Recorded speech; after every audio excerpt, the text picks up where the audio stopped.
Joe Thomas in the morning. Thank you for letting us again be of service to you here inside your smartphone app or over your desktop, however you're consuming what we do each morning. And we'll be back on the radio soon. Keep getting conflicting as to how long the FCC process works, but coming soon to the WTON radio, and hopefully very soon also back on the air in Charlottesville. Lots going on, but first, what it going to be like? Here's your Wednesday morning weather forecast. We've got cloudy skies today with isolated afternoon showers. Highs will be in the mid-70s. Rain likely all day through Thursday. Few thunderstorms possible. Also, highs will be in the low 70s. Morning showers, then turning partly cloudy and breezy. Highs in the middle 60s, and then sunny skies back for Saturday and Sunday. Highs near 70 on Saturday, near 80 on Sunday. And that's your forecast this morning on Joe Thomas in the morning. So lots to get into this morning, and another fatal shooting in a gun-free city like Charlottesville. So we'll get into the details there. It's down on Grady Avenue. Also, bomb threat. A lot of folks were like, what's with all the police and fire on the area highways? And it was because there had been a bomb threat called in at apparently Planet Fitness in the shopping center near where Wegmans is in Charlottesville, and all the area along the highway there near 5th Street had police and fire on the scene there. Nothing was found there. The University of Virginia held a solar panel open house, and by open house I mean people got to see how wonderful their setup looked like on the newest building with solar panels on it. Nobody ever asked, hey, what are you guys going to do with these when they stop making electricity?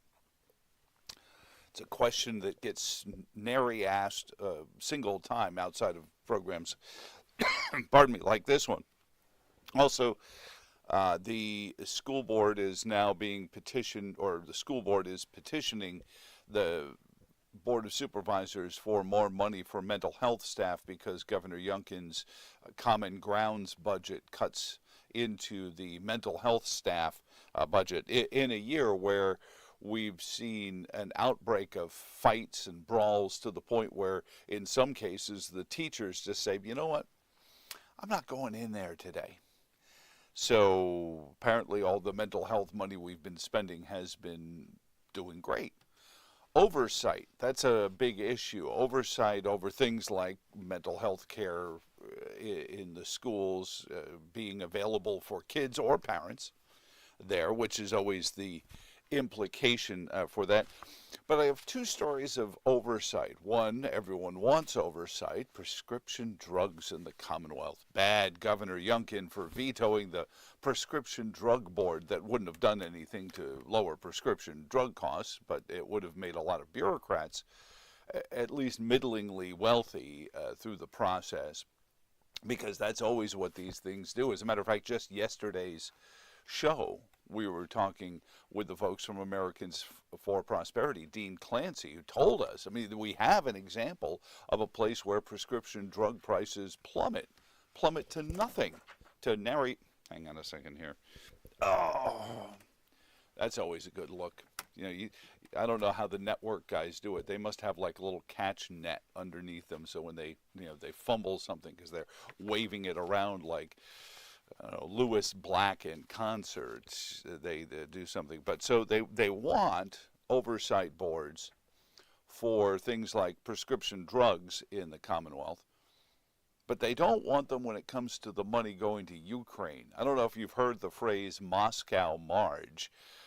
Moscow Marge is a phrase that some of the military-industrial complex Republicans in Washington refer to Marjorie Taylor Greene for calling for the next motion to vacate regarding Mike Johnson and his complicity with the firm.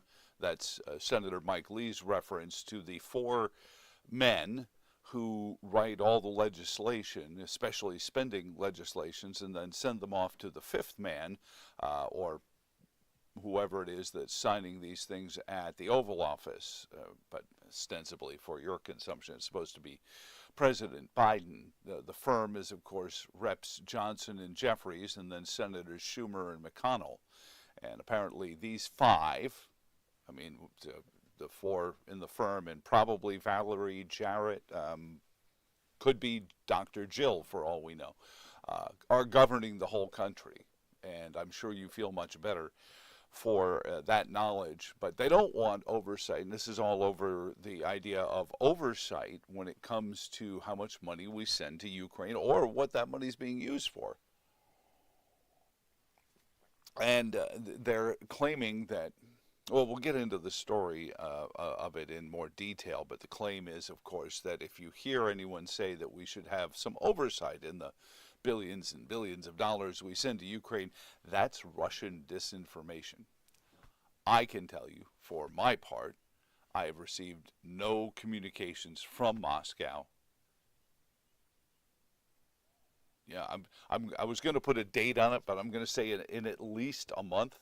So, yeah, no communications, nothing from Pravda telling me what I should or shouldn't say. Now, you can have your say, as you can see the email address up here. It's jtinthemorningradio@gmail.com. You can also call. Now, the call system is still the same. You call into 434-882-4217. Leave your comment or question in the voicemail, and I will play it on the program a few moments later. So that also actually had a guy text me. He said, yeah, it's kind of cool because I misspoke and I wanted to go back and change it. I said, well, you have the ability to do that now, so you can do those things there. So we'll get into that. Also, the governor vetoed, amongst the things he vetoed, the local sales tax bill, Senate Bill 14, which would have allowed the state to turn over an additional 1% tax for local governments to put into what I like to call their slush fund. Their slush fund being the capital improvement budget, which is where most money goes to disappear. So that's all there. But I want to jump to the story that we had yesterday, and it has to do with a local elementary school.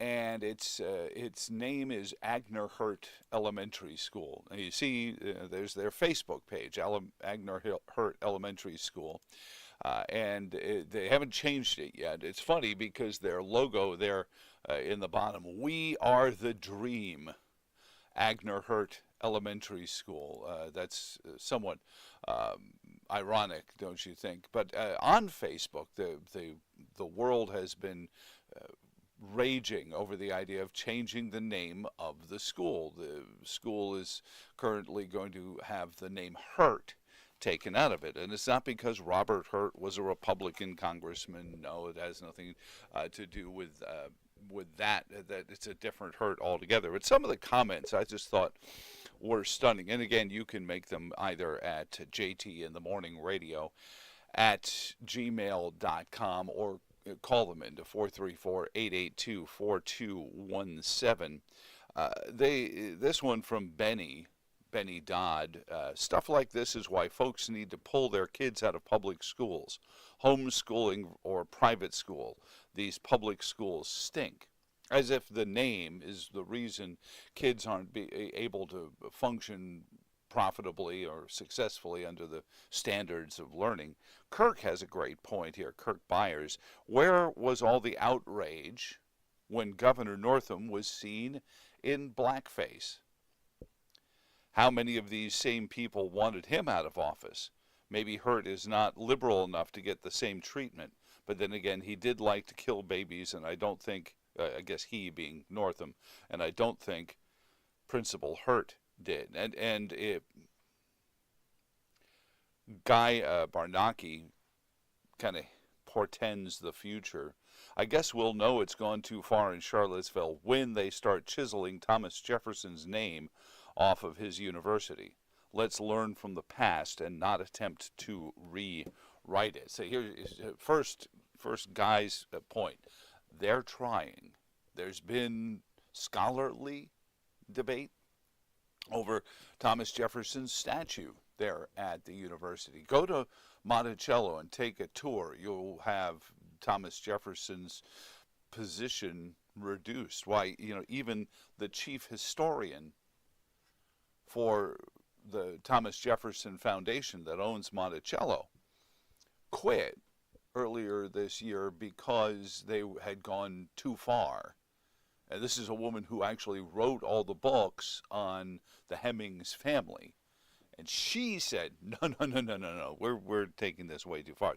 So Guy, be careful what you ask for. You're probably going to get it, or at least they're going to try to. And understand, here's the reasoning why that has to happen. Number one, Marx tells his disciples that you have to eliminate history. You cannot insert the brave new world until you've gotten rid of all the things that celebrate the old one. But that only works for a few generations, because you see what happened in Soviet Russia when their economy collapsed, even though it was kind of based on phony baloneyism there. So first you have to be told to forget your history. But importantly, in America, if you can get rid of Thomas Jefferson and James Madison, as they tried last year with the renaming of the Jefferson-Madison Regional Library System, if you can get rid of these folks, then you can get rid of their work product. Well, you say, why would you want a government based on the work of a racist? And we have a letter here from the Jefferson-Madison Regional Library declaring that James Madison is a racist. So why would you base your government on the work of a racist? Why, we have this new government here. This reimagined American government that we were told about when President Obama took office. He was going to reimagine America's government in an image of a government that does things for people rather than protects their ability to do them for themselves. And that's really at the substantial core of what the problem is the belief, some believe, that people have inalienable God-given rights, but beyond that they have inalienable God-given gifts that they should be encouraged to find, train up in, and pursue. For those who are traditional listeners to the radio program, you know that today is TEDSD. And we don't do TEDSD right now because if there's one thing that bothers folks like YouTube and Facebook and Instagram and all those things, is the use of copyrighted music. I could scream ivermectin in the middle of a crowded movie theater and not get my YouTube channel taken down faster than I would if I were to play Cat Scratch Fever or even Bat Scratch Fever on this feed right now. So we're going to stay in the world of safe for the time being, because if YouTube takes us down, then I've got to Rumble is I've got to get 5 followers on Rumble. So if you want us to move over to Rumble, go to the Rumble account that we've set up, and then like it, follow it, even though we haven't done anything with it yet, because we can't put live video on it until such time that we.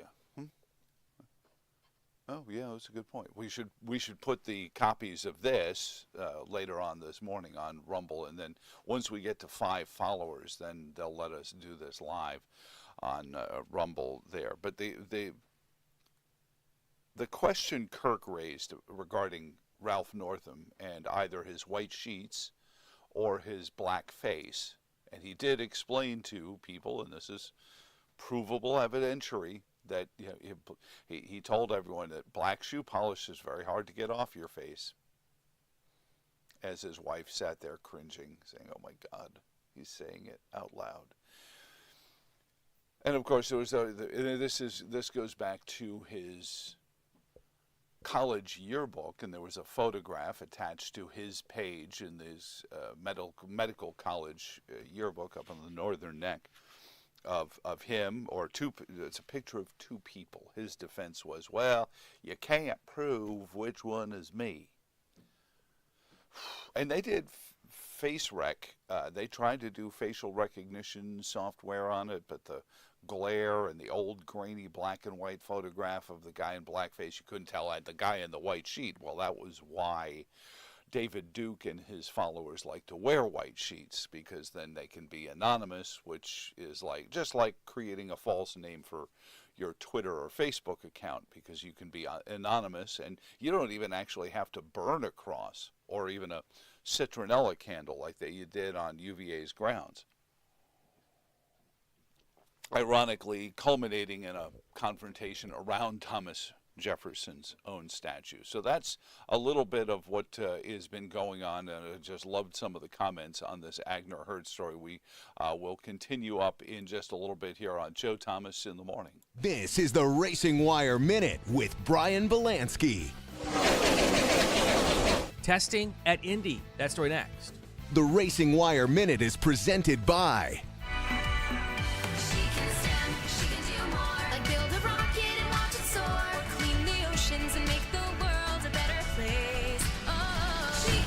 Learn more at She Can STEM. IndyCar is holding its last test at the Indianapolis Motor Speedway before this year's Indy 500, and this year there's one driver with a lot of eyes focused on his rookie run at the Speedway. It's NASCAR and dirt track star and the 2021 Cup Series champion Kyle Larson.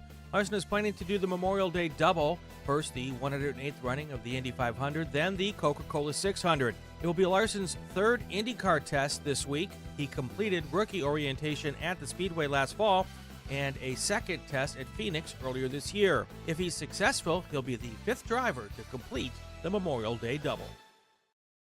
Here's your Wednesday morning weather forecast. We've got cloudy skies today with isolated afternoon showers. Highs will be in the mid-70s. Rain likely all day through Thursday. Few thunderstorms possible. Also, highs will be in the low 70s. Morning showers, then turning partly cloudy and breezy. Highs in the middle 60s. And then sunny skies back for Saturday and Sunday. Highs near 70 on Saturday, near 80 on Sunday. And that's your forecast this morning on Joe Thomas in the Morning.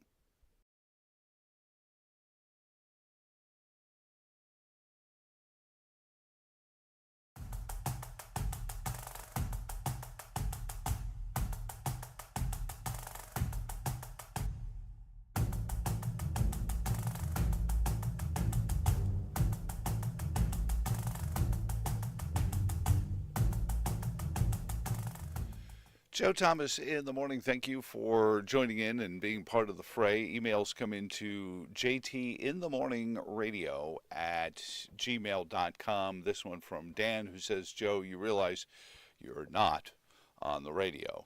I know, but the email address had to be indicative of something. I was shocked when we set up the Gmail account that I just made the Gmail address JTInthemorning. Joe Thomas in the Morning just seemed really long. So we typed in JT in the morning, figuring, well, gosh, that's going to be easy enough to get. And it came back that there were 70 other Gmail accounts using JT in the Morning. Are you all making fake email addresses under my name? Anyway, I want to move off of that and move on to a couple of boards and oversight boards that have become all the rage. First, the governor's oversight over prescription drugs and the issue of the prescription drug bill that he vetoed.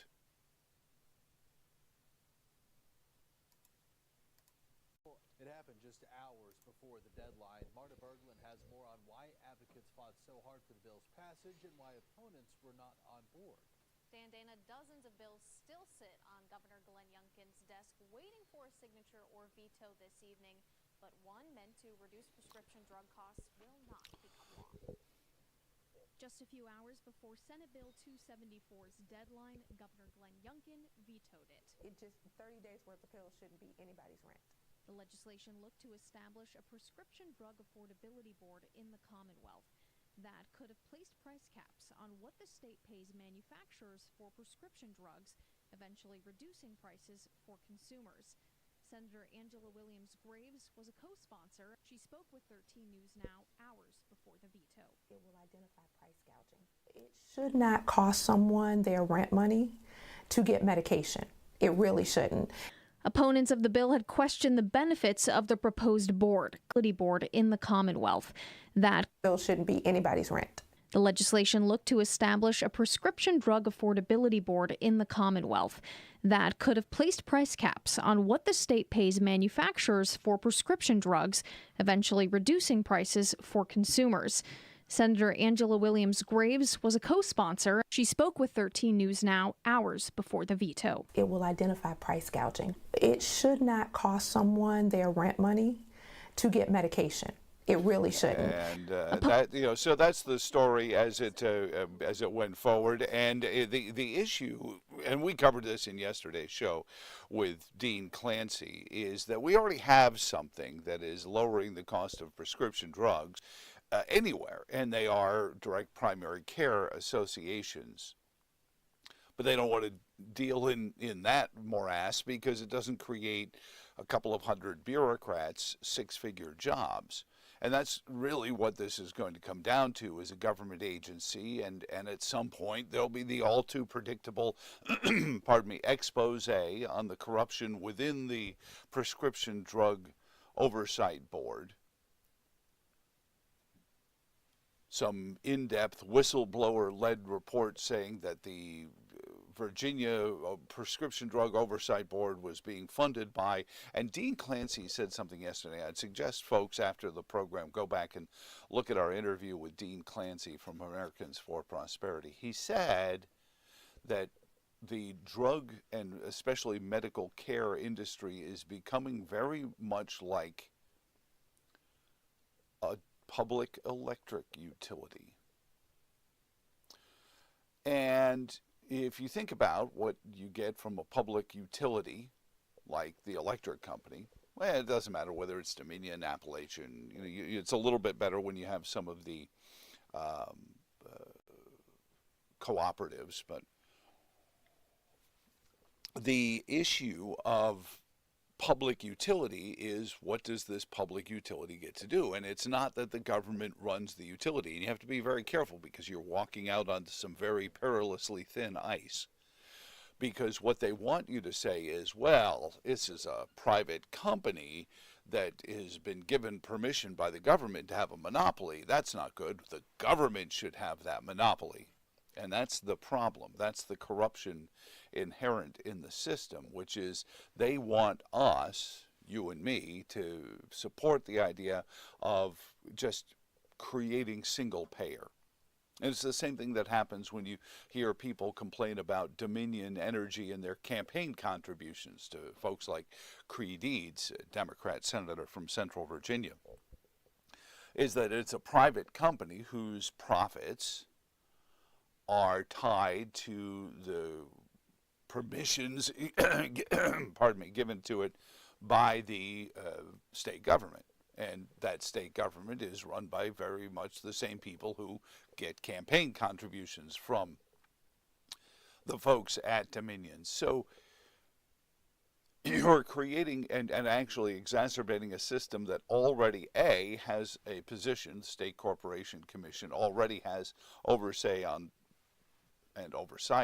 a lot of what goes on there. But the senator also inferred that nobody is looking into price gouging.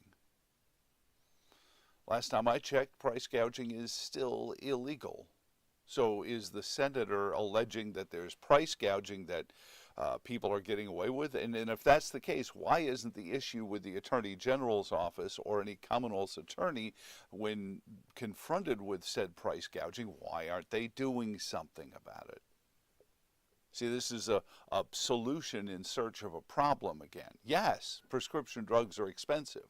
Yes, it's because they're subsidized, just like college tuition is expensive because it's subsidized.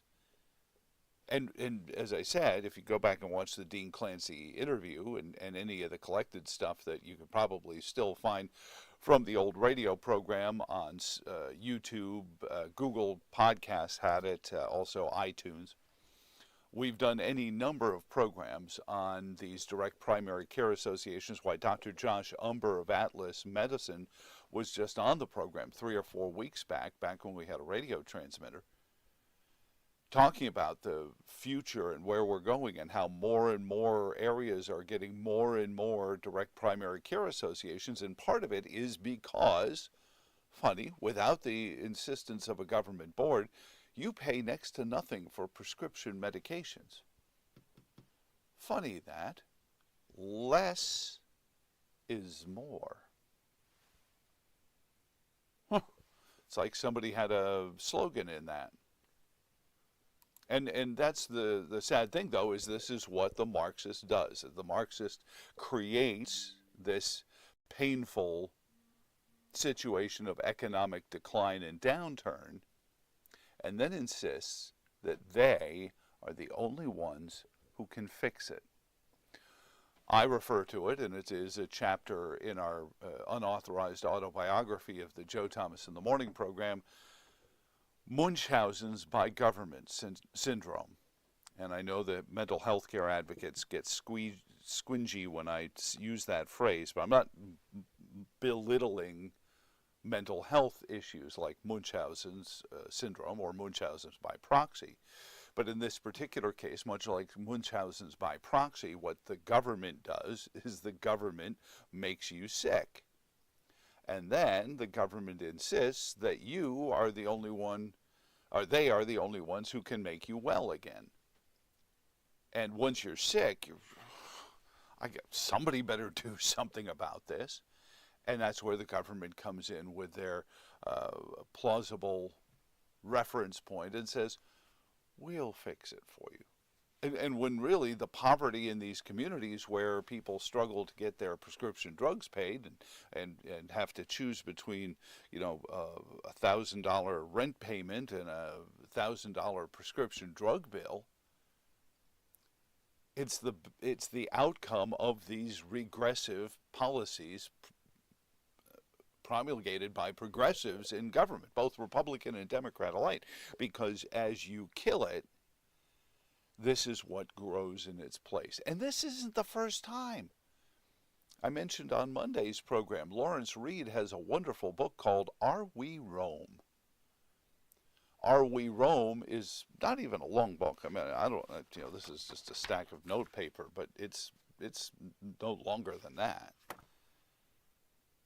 And Lawrence Reed from the Foundation for Economic Education just breaks down point by point by point all the things that we're doing that the Romans did long before the word Marxism was invented.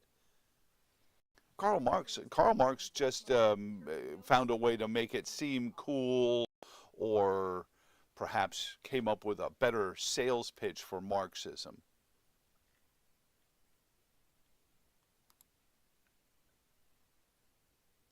And in that, they have come up with a new way to brand it, maybe like that.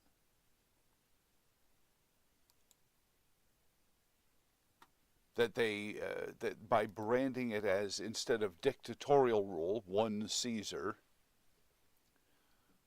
you have a Caesar salad, a bureau of politicians. What would you call that? What would you? A bureau of politicians, like a Politburo. And by just breaking up the dictatorial authority in just slightly smaller pieces. I mean, it's not like there's 100,000 people that you have to convince to do something or even pay off. By doing that, you've created this imagery, as Caesar did in the fall, when he took over as dictator of Rome for national security reasons. Boy, if Caesar only had a FISA court to look into, or maybe an oversight board. And when we come back, who is Moscow Marge, and why is simply asking to oversee how we're spending our money all of a sudden transition from this story of a board to oversee how prescription drugs are priced and sold versus a board saying, hey, what are you using all these billions of dollars for in Ukraine, because that's what's happening next.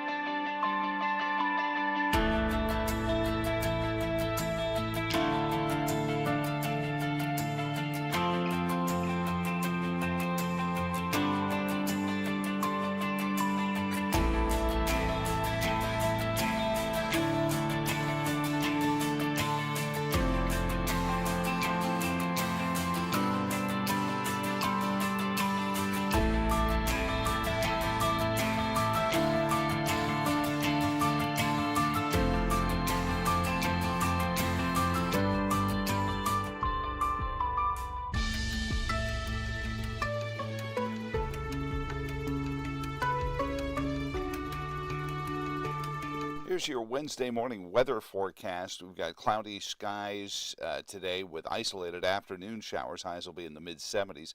Rain likely all day through Thursday. Few thunderstorms possible. Also, highs will be in the low 70s. Morning showers, then turning partly cloudy and breezy. Highs in the middle 60s. And then sunny skies back for Saturday and Sunday. Highs near 70 on Saturday, near 80 on Sunday. And that's your forecast this morning on Joe Thomas in the Morning.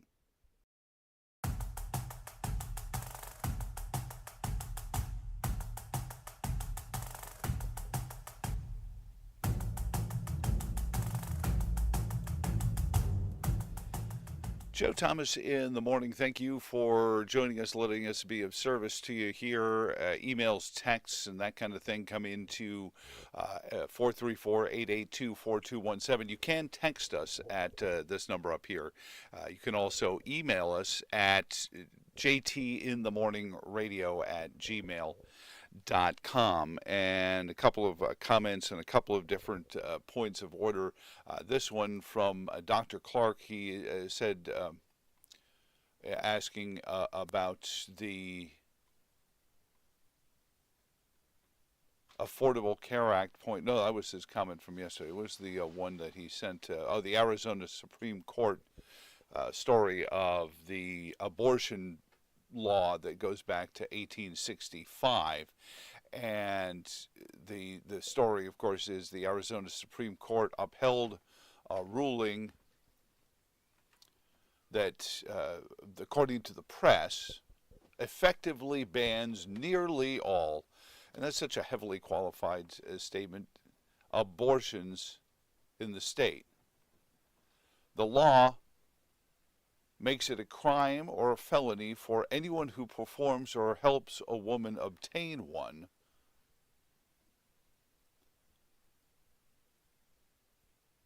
And it was a 4-2 decision. The court rejected arguments that it could uphold the current 15-week abortion ban passed by then-Governor Doug Ducey in 22 and enforced after the end of Roe versus Wade. Instead, the court ruled that the pre-Civil War, the pre-statehood, honestly, I mean, this law predates Arizona even being a state, makes abortion a felony punishable by 2 to 5 years in prison for anyone who performs or helps a woman obtain one. It includes an extremely narrow exemption for when it's necessary to save a pregnant person's life. And Dr. Clark's point on this, he says, did the 4 judges think this was correct legal decision, or was it done to give the Democrats an issue to rally the bat crap crazy kill babies base? Well, you've seen that the two things have become imperative in the issue regarding unplanned pregnancies, if you will, and the termination of them. Reproductive, the counter-reproductive care that this is. Health care for women, except for the 51% of the babies that would have been born women.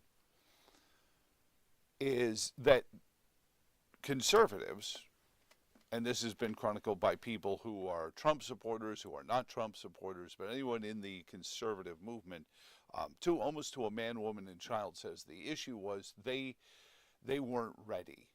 Somehow that year that the Supreme Court was ruminating over the Dobbs decision, or the months that we had after the leak of the Dobbs decision, nobody in conservative circles stopped and said, hey, could we go away to like the Greenbrier for a weekend and spitball a few ideas on how do we deal with this? Because the Marxists, the authoritarians, seized on it and said, these are politicians taking away your rights. These are we want government just small enough to fit in your bedroom people.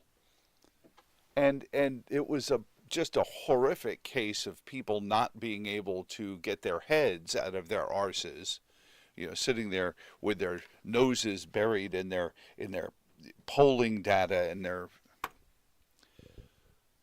listening, unfortunately, to too many consultants, I think. But at the end of the day, nobody had the intellectual heft to actually talk about it for what it is. And it is about breaking up family.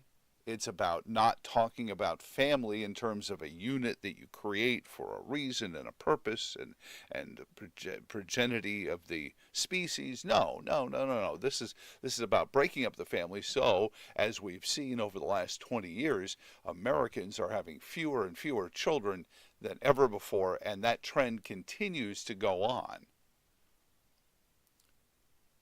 And, oh gosh, I can't remember the fellow we talked to at CPAC. When we were at CPAC this past year, back in February, there was a fellow who was insistent, and I have to go through all the business cards and the audio we recorded, insisted that conservatives stop referring to the green movement as an environmental movement, but a depopulation movement. And then you start to find some synergy in the issue over abortion and the families there. So that's just one of the many things that you're seeing in this issue, and I think that Dr. Clark is correct in his assumption that this is more about making sure that the issue is the issue and can stay the issue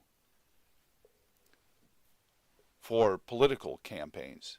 And just look at the coverage that President Trump got for remarkably, again, for every person who says this guy wants to be a dictator. Here's the president, one of the few presidents that I can recall actually saying out loud, I don't think it's my job. And many people in the Trump base, if you want to call it that, have lost their minds, saying he's abandoned us. He's become just like everyone else. Partially because of the way the press characterized his statements regarding states' rights and saying that this is really an issue that the states have to grapple with. What a remarkably federalist thing for him to say. When you listen to Joe Biden, he talks about how he will do all these things for you. And he does it with executive order, which will, of course, be undone the minute he stops being president. By whoever the next president is, unless it's Gavin Newsom or Kamala Harris. And apologies, I shouldn't have put that premise before you so early in the morning. And I think I threw up a little in my mouth. There.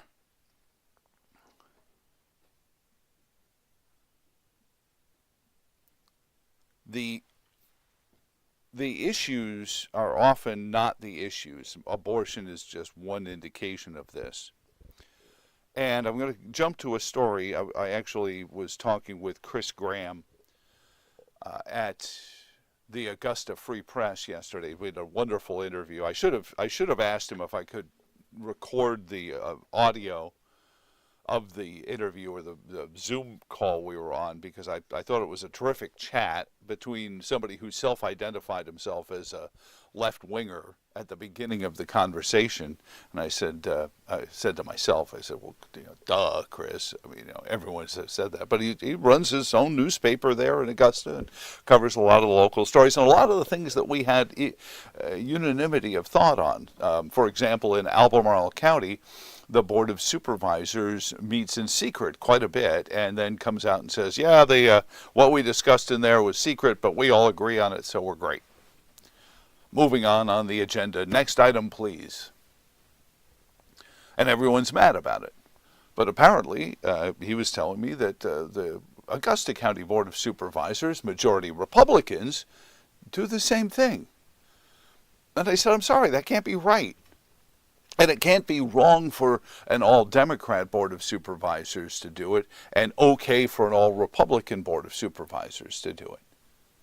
It just can't. We can't allow for that. But they write a piece, Chris wrote a piece in today's Augusta Free Press called House Republican Leader. Republicans are absolutely spreading Russian propaganda. And this whole week, you may have heard the phrase Moscow Marge or Moscow Marjorie. It refers to Marjorie Taylor Greene's and her I Want My MTV moment. Motion to vacate. No, she doesn't want that 80s and 90s TV channel back. Motion to vacate. I want my MTV. If we weren't concerned with YouTube and fair use of copyrighted music, I might drop in a clip of Sting and Dire Straits. I want my MTV. I'd like to take this moment to apologize for that, and I don't know what muse made me think that after 60 years of life that I'd all of a sudden developed the ability to sing. I don't understand it. But anyway, back to the story of Moscow Marge and how Marjorie Taylor Greene and Bob Good and Ben Klein and folks who, just would like to see some oversight over the money going to Ukraine are feeding Russian disinformation. And this all comes from the head of the Intelligence Committee in Chris's piece, Mike Turner, who, if you were listening to the radio program several weeks back, Bob Good brought up the whole Russia scare that befell Congress one day, and he said, "Oh my gosh, there's Russian hack and all this stuff was going on," and it was supposed to be the morning that the Republican Party of the House of Representatives voted on FISA reauthorization, and the Department of Homeland Security and the Defense Authorization Act, and all the House Freedom Caucus people were trying to do is get oversight over the monies that are being spent in Ukraine. And people like Mike Turner don't want that. So you say, well, hold it. Why wouldn't you want oversight in how the Americans are spending tax dollars? Why in a country that you already know prior to Russia's invasion, and let's be clear, nobody has the right to invade another sovereign country, period. So in the essence of the beginning, Russia is still wrong for invading Ukraine. But let's face it, be honest, Ukraine was no great shakes when it comes to individual liberty, freedom, prosperity, or corruption. So the Ukrainian government, prior to the invasion, bereft with corruption, both prior to Joe Biden's visit. I got a briefcase here and it's full of money and you better fire some people for me. Even before all that.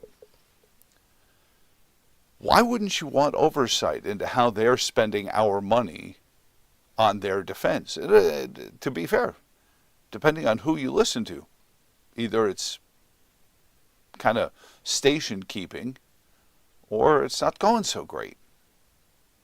Russia's still in Ukraine. Russia's in the capital city, in around Odessa and places like that. But guys like Mike Turner, who are supposed to chair the Intelligence Committee, they don't want oversight into this. And you say, well, why would that be? And then to turn around and say Marjorie Taylor Greene or Bob Good or Ben Klein is somehow an agent of the state. And we've reached out. I'm thinking that Friday morning's program, it'll be like the Kama Sutra on the internet. We'll be engaging in Congress all morning. No, not that kind. Pornhub is not going to be distributing the show, but both Ben Klein and Bob Good will be on the program, I think, on Friday morning to discuss this. We've also reached out to, and I'll explain why in a moment, because there's a story that the Senate Intel chair might have some knowledge about.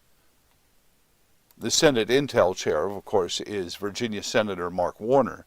And I reached out to him. It took a little while because I had lost his communications director's email when I lost my job at the radio station.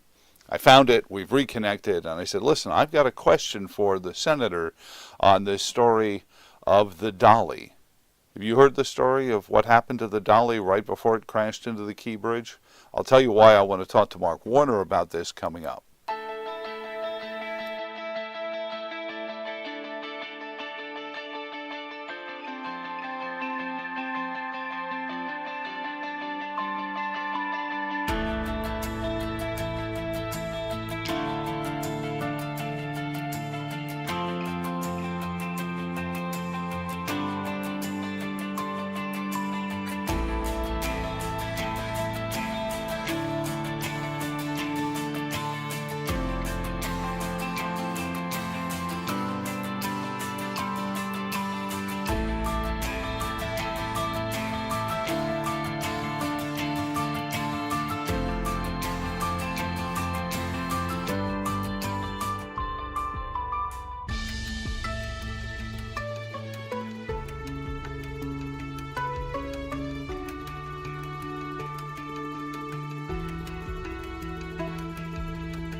Here's your Wednesday morning weather forecast. We've got cloudy skies today with isolated afternoon showers. Highs will be in the mid-70s.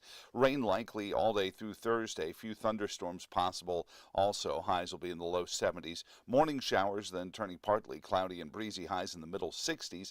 And then sunny skies back for Saturday and Sunday. Highs near 70 on Saturday, near 80 on Sunday. And that's your forecast this morning on Joe Thomas in the Morning.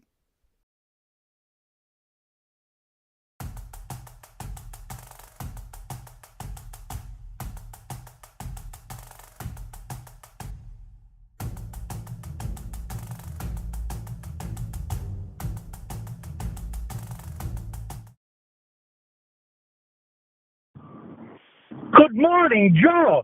This is your friend, George Soros. So it is Tuesday, April 9th.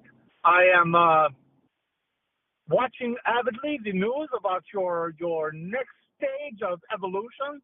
Now that you are out on the entrepreneurship trail, I wish you all the best. This might be a good time for a cash infusion from a certain interested party. And I wanted to let you know that all you need to do is set up the bat signal, and Uncle George will come to the rescue and bring you what you need in exchange for certain concessions. So good luck to you, and I look forward to hearing back from you. Oh, dear. So good to hear from old friends from the radio days. Of course, George Soros is actually a radio guy now, too, owning 51% of the Odyssey broadcasting company, and that's radio stations all over the place. Notably, Richmond has an Odyssey shop there, and most all of the Odyssey locations. I used to work for Odyssey in 2001 in Buffalo, New York, and they owned the big news operation there, WBEN, WRVA in Richmond, just amongst the Odyssey stations and the news radio broadcast operations that George Soros now controls 51% of, much in the same way that my wife controls 51% of Thomas Media LLC. So I got to be careful because George might call my wife, and then I'm really in the deep kimchi this morning. So I wanted to bring up, and we were talking about Senator Kaine and his position as Senate Intel chair, and there's a story now that even has been backed up by the owners, the shipping company, NCL, that has backed up the story that they were the victims of a cyber attack right before the freighter, the Dolly, hit the Key Bridge.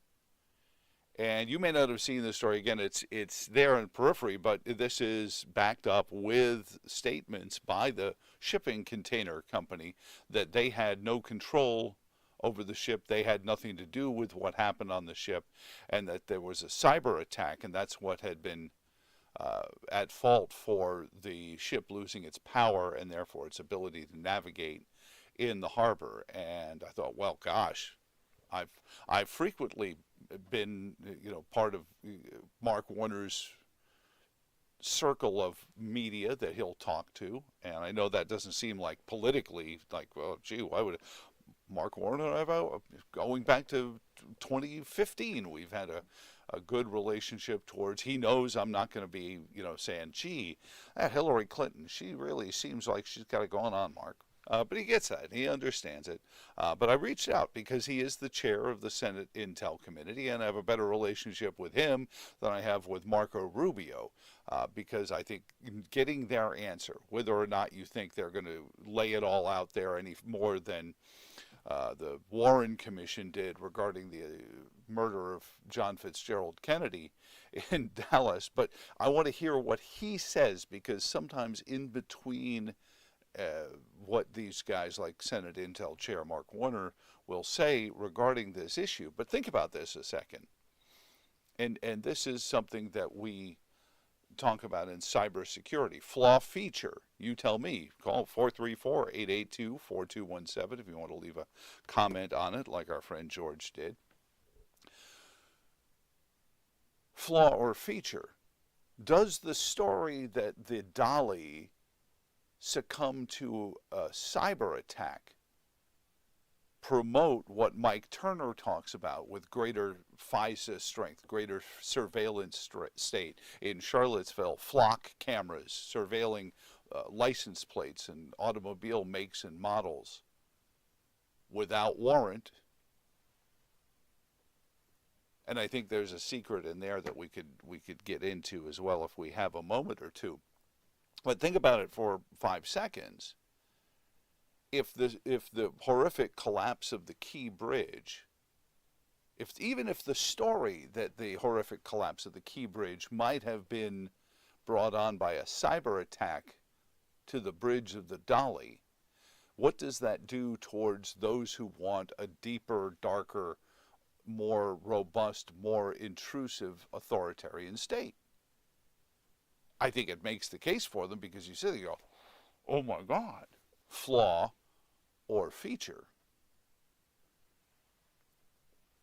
But the shipping company and its insurance companies and its lawyers have fed into this by saying, see, we had nothing to do with this. So there is a there when it comes to whether or not the Dolly had been cyber hacked or not, right before it crashes into the Key Bridge, bringing it down. By the way, just a quick aside to the folks who have cleared a shipping lane through there as quickly as they have. I know it may not seem like it's been quick, and certainly if you sit in traffic around Baltimore over the next couple of years, it's going to seem like an intolerable amount of refiguring how your day is going to go.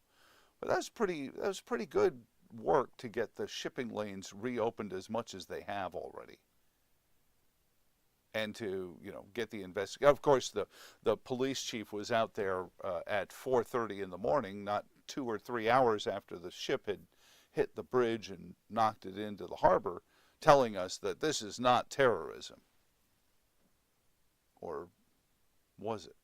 How did he know after an exhaustive investigation of, gosh, probably minutes, maybe a half an hour? He was able to tell us right there with the bridge and the crash right behind him, saying this is not terrorism. Who knew that solving crime in Baltimore was so easy? It must be a very, very safe place to live. And on that subject of the authoritarian state and the control that they hold over people, there's a story now that the White House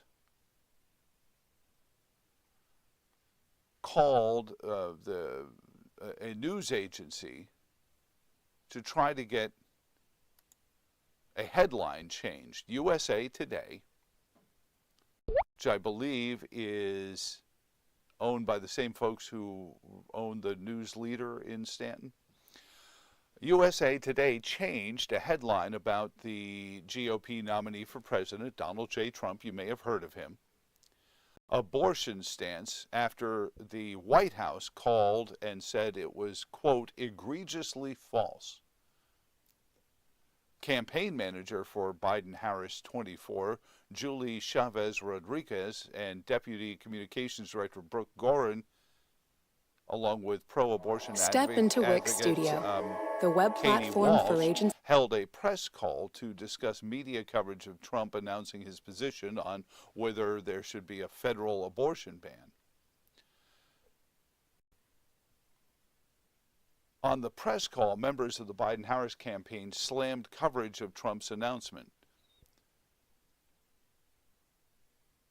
One of the staffers said, one particularly egregious false headline even said Trump, quote, opposes a national abortion ban and will leave it up to the will of the people, the Biden-Harris staffer said.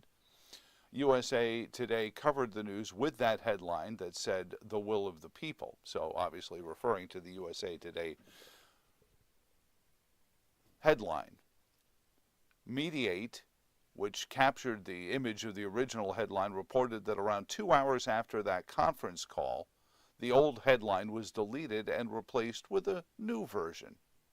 The new headline said, Donald Trump says states should decide abortion policy avoids talk of a national ban, but failed to include any sort of editor's note explaining the change. USA Today's website notes that the story was updated roughly 7 hours after it was published.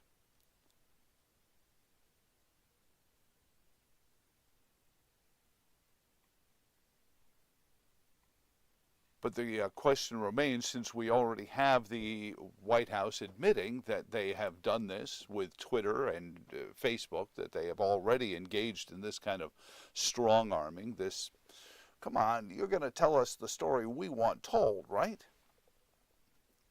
That as soon as they came out and said this, the USA Today article changed. And this isn't the first time that we've seen the administration behave in such a way. This is fairly common practice for them now, because it's the opinion makers. I know several of you are going to write into the Facebook page, Cville Joe Thomas, and say, Joe, nobody reads USA Today anymore.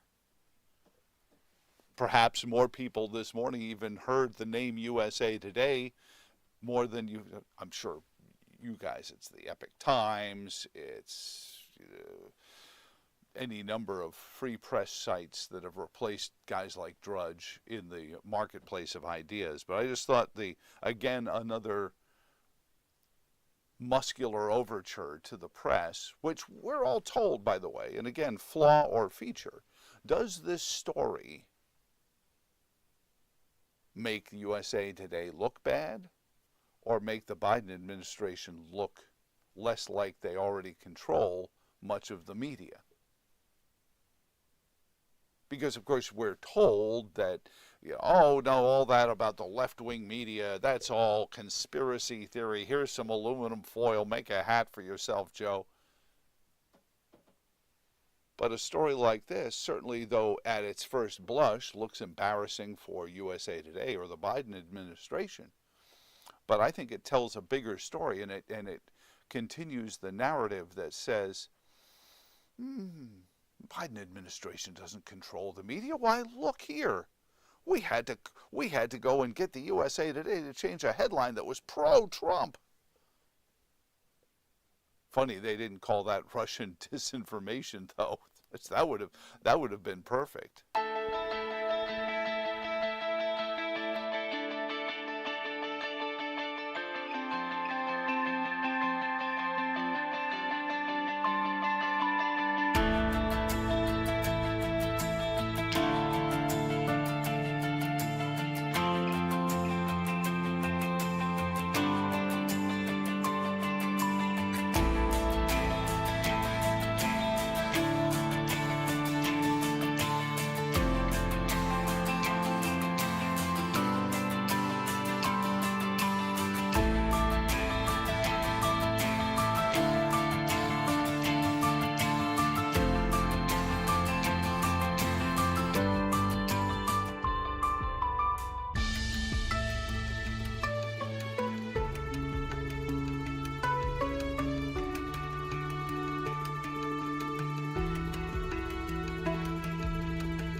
here's your Wednesday morning weather forecast. We've got cloudy skies today with isolated afternoon showers. Highs will be in the mid-70s.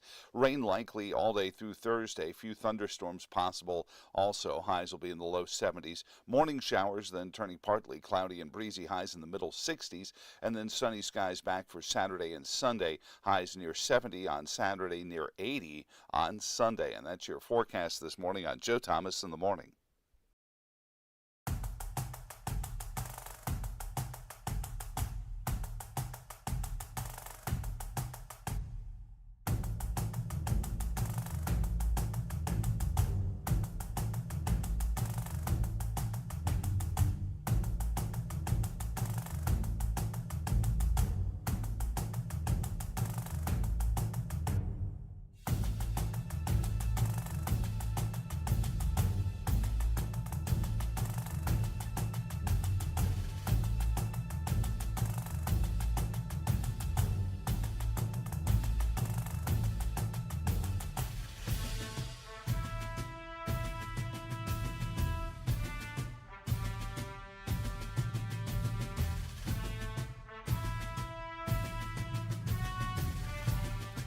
Thomas Jefferson is an unusual character in Central Virginia history, mainly in the case of how he is perceived, and certainly we were discussing some of this earlier, that there is a push to continually take him out of Virginia history. And this began a decade or so ago when the local community around Thomas Jefferson's home at Monticello decided that it would be a much better idea than celebrating Thomas Jefferson's birthday to have something called the Tom Tom Festival, where you would say, are they playing bongos in the streets? What are they doing?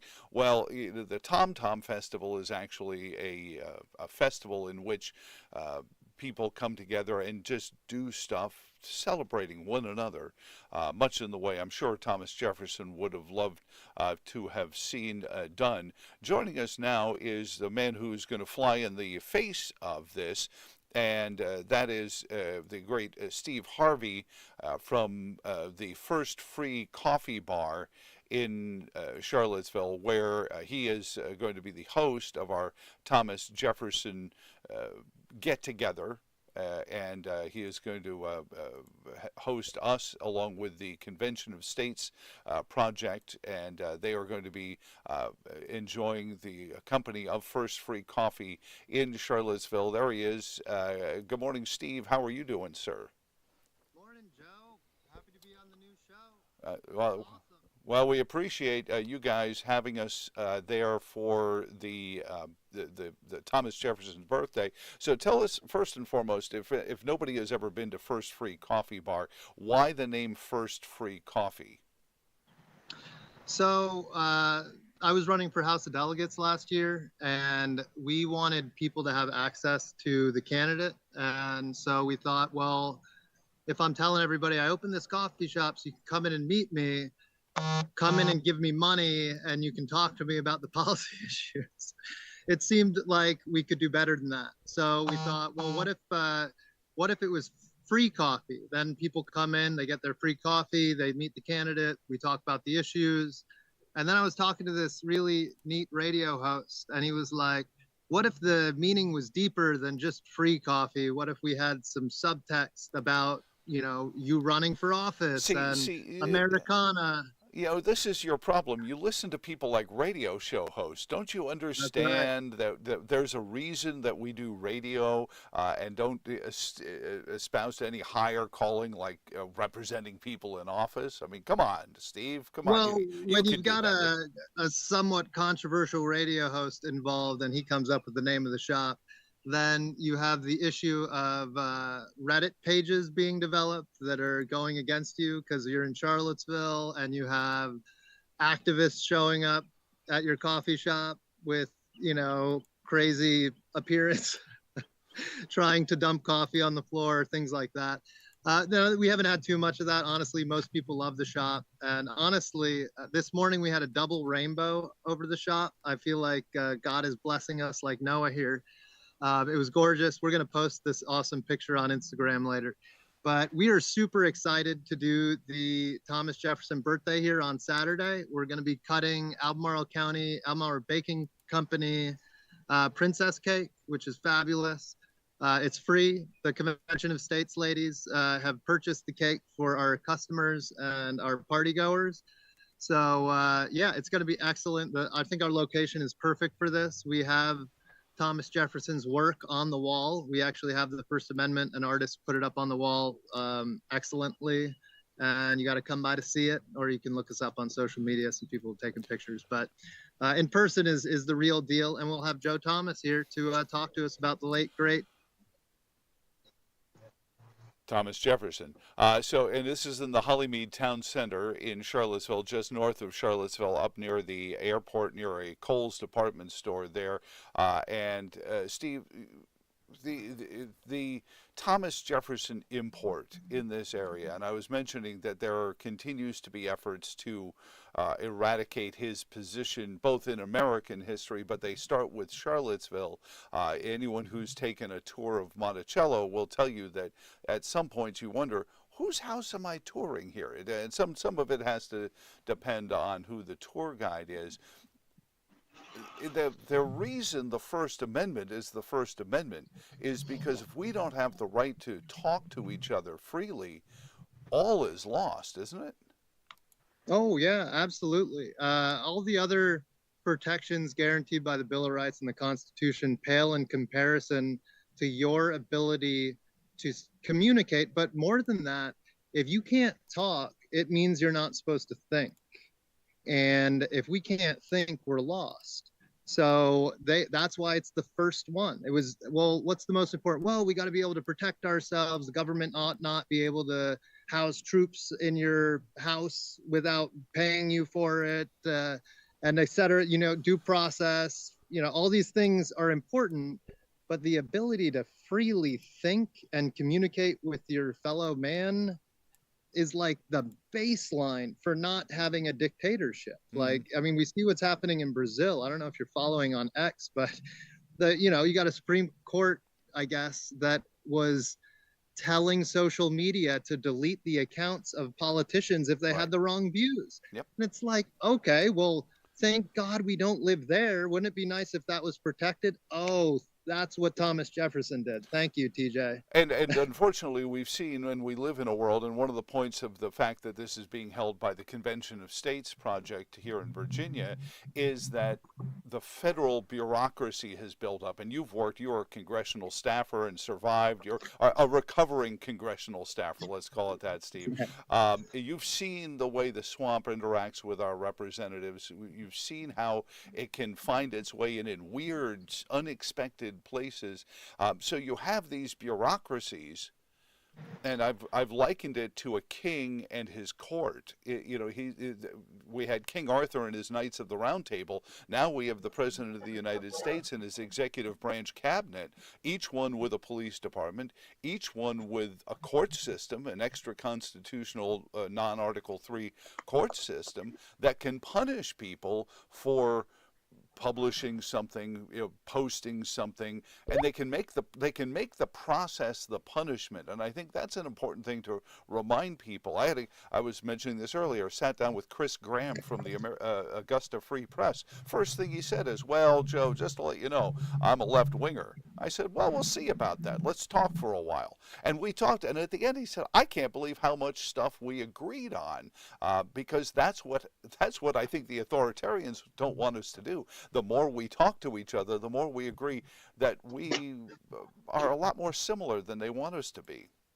So it's all great points. The difference is that in other places, when the lawfare starts, when the executive branch starts taking what we consider outrageous action, they do not have the First Amendment to fall back on. And it's beautiful that, 250 years ago, there were men sitting around a table and they were like, look, these governments tend to get bigger and bigger and more authoritarian. Let's put a stopgap in there so that when they do that, you have this thing that you can put your hand on and be like, okay, We have the right. You cannot stop us from doing that. When we go to the Supreme Court, we will win. Yes, it takes money, but in America, it takes money and time. In the rest of the world, it's a bullet. That's a great point, and I was going at that process becomes the punishment issue. But there are lots of lawyers, First Liberty Law Firm being the first one that pops off the top of my head, who in a lot of cases, because of contributions and support, can take on First Amendment, Second Amendment, Third. You mentioned the Third Amendment. That's one of my favorites, Steve. And they can take these cases all the way to the Supreme Court without an average coffee shop owner having to fit the bill for it. I know you've got coffee to serve there, and again, our friends at the Shenandoah Joe's. But this party on Saturday, starting at 5 at First Free Coffee Bar. Good job, by the way, standing in front of the banner. I like that. The First Free Coffee Bar, you're more than just a coffee shop. And this is kind of a point of order that we did with Brian Kilmeade when he was there as well. This is becoming like the classic, without the wrong implications, 60s styles coffee shop where you might have poetry, you might have music, and you can have beer and wine. We've had a lot of musicians come through. We had a marvelous piano bar. What is that called? Piano Man. It was just like a Piano Man. Yeah. It just makes you think of Carly Simon or Billy Joel. He played every single song that you would have wanted him to play, and I'm in the back washing dishes, singing along to the whole thing, quiet enough that the customers don't have to listen. But we have the Flynn family. It's a family band of 5 string instruments. They're every first Friday at First Free Coffee Bar, which is some amazing alliteration. And we do have the beer and wine now. We got our ABC license, so we have beer and wine. And the intent behind that was that eventually we would get a lot of comedy and open mic night stuff. And we've already had a little bit of like the book signing type stuff. We had an excellent author out of UVA, one of their sociology department, shockingly, with the book Get Married. And we had 60 people in here signing books. I think we sold 33 copies of his book that day. And then we do events like Jefferson's birthday, stuff that's just part of our demographic of people that love freedom and appreciate all the beauty that America has to offer and want to keep it and want to fight for it and keep it alive. And we're gonna have a lot of kids in here, having free princess cake and hot chocolates, and maybe we'll have some adults participating in our excellent wine choice and beer. We have 3 Notch Brewery in here. We tried to keep as much local stuff as we can. Great. We got a couple local vineyards as well. But really, it's about having a nice, comfortable space where you can sit down with somebody for an hour or two and have the conversation that feels like, it's been too long since you had it. Amen to that, Steve. I got to let you go here, but we will see you Saturday at 5 p.m. First Free Coffee Bar in the Holymead Town Center. It's right near Kohl's department store. Lots of parking, so don't worry about that. I start going on at 5, so you can get there a little early. Nancy Koenig told us on Monday she'll be there at 3 with the Convention Estates Project. You can talk to them about that and our efforts to kind of push back on all this other stuff. But Steve, God bless you, sir, and thank you so much, and you have a great morning. Thanks, Joe. God bless.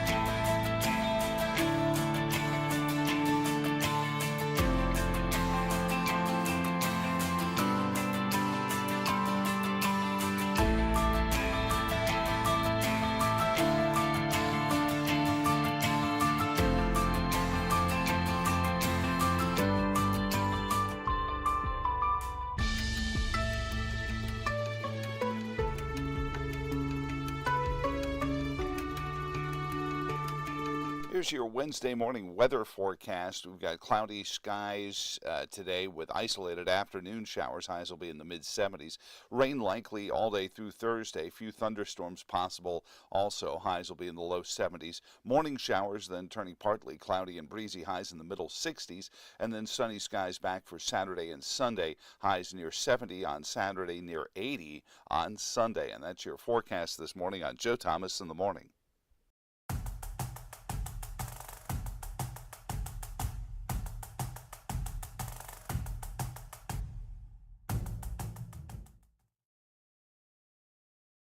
Joe Thomas in the Morning. Thank you for letting us be of service to you. Of course, 7:15, that traditionally means it is time for us to open up Mac's notebook. Mac McDonald, of course, the legend in his own self there. And good morning, Brother Mac. How are you doing, sir?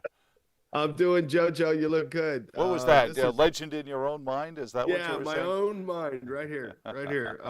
It was funny. Brandel Chambly last night on the Golf Channel was talking about how he became a scrambled golfer with too many thoughts, and I went, well, he's describing me. I have all these nightmares.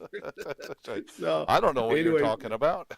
Yeah, Masters Week, and we've all been there, even whether it's, a board meeting or, work or radio, whatever. We've all been there where, God, I can't sleep. I got too many things going on, I saw a great shot. It was in, somebody had reposted that shot of the Golden Bear sinking that putt. It's almost the iconic golf in shot. 86. Yeah, with the putter up in the air, and he's walking towards the ball. Oh, that was 75. Yeah, 1975, 16th green.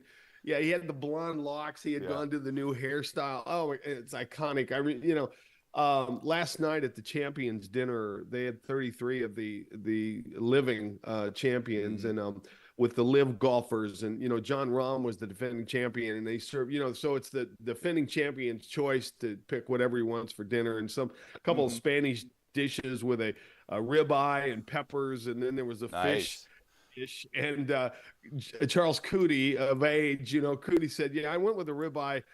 I wasn't going for fish. Absolutely. I want to stay in my lane." I learned real quick in this process, coaching changes. I'm sorry. But anyway, it was a lot of fun. Yeah, a lot of fun to hear, and to watch. But yeah, but they get to choose the menu. So anyway, it was pretty good. Tiger held court yesterday.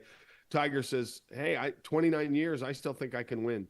So he's playing 9 holes every day to get ready, and so Tiger will be. He'll be front and center. Let's go into that just for 2 seconds. I know you got other stuff, but with the Masters, I mean, Jack had faded, and had become that emeritus. Oh, it's nice to have Jack here, but here are the guys who are really going to play for the win. So that comeback. And when he reminded, and I guess what made him, because he was always the bad guy. I mean, he was the brash kid.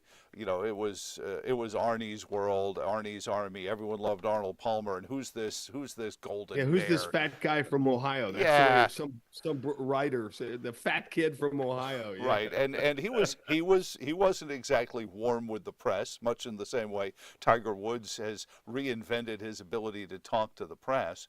Right. But so I know there are people who have made quite a cottage industry out of hating Tiger, but I think there's if golf is anything, it's that game where you can have that day and remind people why what's the expression, red Sundays, wear red on Sundays. Right. So and Tiger, with his return, and people want him to at least play well and be in the mix, and whether it's going to happen, if he can channel, but he says he feels good. And some writer asked him, "Do you still hurt?" And Tiger goes, "All over." He's still bouncing back in the car. So anyway, but today, from a broadcaster standpoint, quick story, Joe, Vern Lundquist is covering his 40th Masters. This will be his last Masters that he will do, and of course the iconic couple of calls, the 86 call, yes sir, when Jack makes the putt and wins in 86, and then of course the Tiger chip in on 16, and when in your life have you seen anything like, just iconic moments from Vern Lundquist. And I remember because Nike because of the Nike swoosh, when the ball rolled into the hole, Nike took the footage from CBS and used it as a commercial. And it was the '07 Gator Bowl, Chris Long's last game as a Wahoo. And I was side by side with Vern, talking to him about, God, Vern, it's great to meet you, and tell me about the Masters. And Mr. Lundquist was so just very nice to discuss the Masters with me. And I said, how much did you get from the commercial? And he goes, not a cent.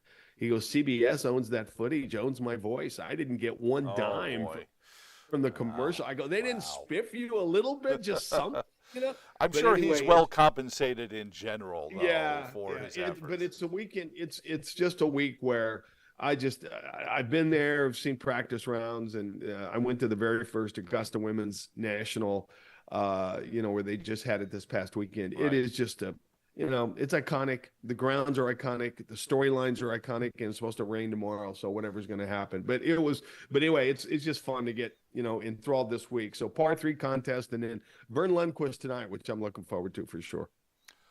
So you had yesterday, I guess, Virginia Tech wheeled out their new head coach. Yeah, Megan Duffy. Yeah, Megan Duffy is a terrific story because, she played for Muffet McGraw at Notre Dame, and then was really her 154. I got the numbers right here. 154 and 66 as a head coach. She was 110 and 46 in 5 seasons at Marquette, and the fastest coach in Marquette history to 100 wins. Okay, so she played at Notre Dame in the early 2000s, 02 to 06, I think. And Megan Duffy is just, she doesn't look like she looks too nice. She smiles a lot, for a coach. And so, but I think, it's going to be a great fit for her personality. And if we want to play the soundbite here, when she appeared on ACC PM, Megan Duffy talked about, this is a wonderful move. I love being in Blacksburg. And yes, Megan Duffy is very grateful. Absolutely. How about Hokie Nation? I learned real quick in this process, coaching changes and people moving on is difficult, but just in a short time, I couldn't be more thrilled to be the head women's basketball coach here. Watching this program from afar with the success and the fan base is absolutely just incredible. So to be now the leader of this program, to keep momentum building in the best conference in the country, I'm extremely just grateful and just ready to get going. Yeah, she played for the Minnesota Lynx and the New York Liberty in the WNBA. She knows the game. So Wade Babcock said, she is the perfect fit, and that's what you're looking for within your athletic department. So Megan Duffy will take over this weekend. I think we talked about it a couple days ago. Friday, I leave for Blacksburg and to do a little Foster and Friends work with Bud. Bud and I have not seen each other since we started our radio show and podcast. And so I'm going to be at the Virginia Tech spring game, shaking hands, and Bud said, I'm going to parade you around like crazy. That's his quote. And look, I've caught me a UVA announcer here. Yeah, he says, what size are you? And I said, whoa. I go, and I said, no. He goes, I'm getting you some Tech gear. He goes, nice. It's we're gonna have a lot of laughs. It's gonna be a lot of fun. But really, Bud's foundation is very special.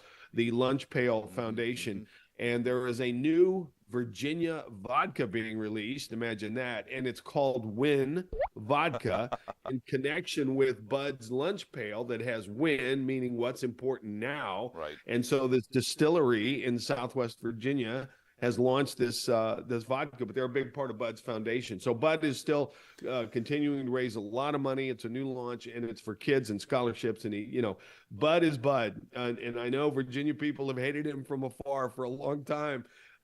Because he could he never mastered Matt Schaub, but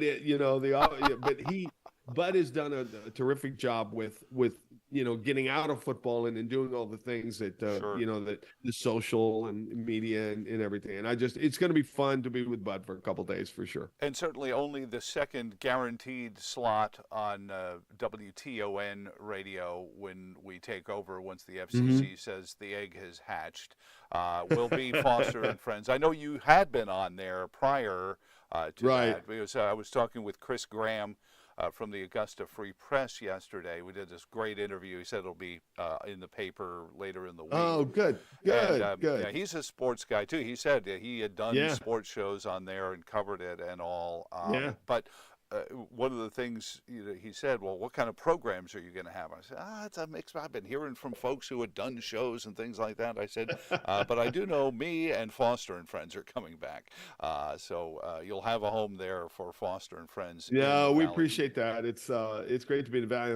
There are a lot of, just we've had a lot of positive feedback from people, who have said, how could Hokie and a Who, survive and for the same hour? Well, but that was Chris Graham started it's the easy. interview. Chris started the interview saying, well, just to let you know, Joe, I'm a left winger and you're. I said, well, let's see how this goes and see what we can agree survive. On. Well, yeah. But I mean, that's this false narrative of this, us versus them. And I compared it in the interview to the old days of the New World Order versus Hulkamania. I mean, it was, and I may be getting the teams wrong. I know the digging into the wrestling ranks. I love it. But that was what it was. And these guys would all go out to dinner afterwards, and they'd yuck it up, and they nobody hated each other. There was not, but they got into the ring, and it was, I'm going to get you, brother. And so I think we get fed this false narrative of the stuff that we disagree with being more than that. I do want to ask you this, though. Chris wrote a piece, and the reason I wanted to segue to this is he wrote this piece that laid out the scenario, the dominoes falling as now Calipari goes to Arkansas, and then who goes to Kentucky, and I guess it's the Rick Pitino devotee, Billy Donovan, certainly won his own national championships there at Florida. Right. But he was laying out the scenario that Shaka Smart out of Marquette. Well, the point was Tony Bennett is the wrong fit for all the people in Kentucky saying, we should go get somebody like Tony Bennett. He said, no.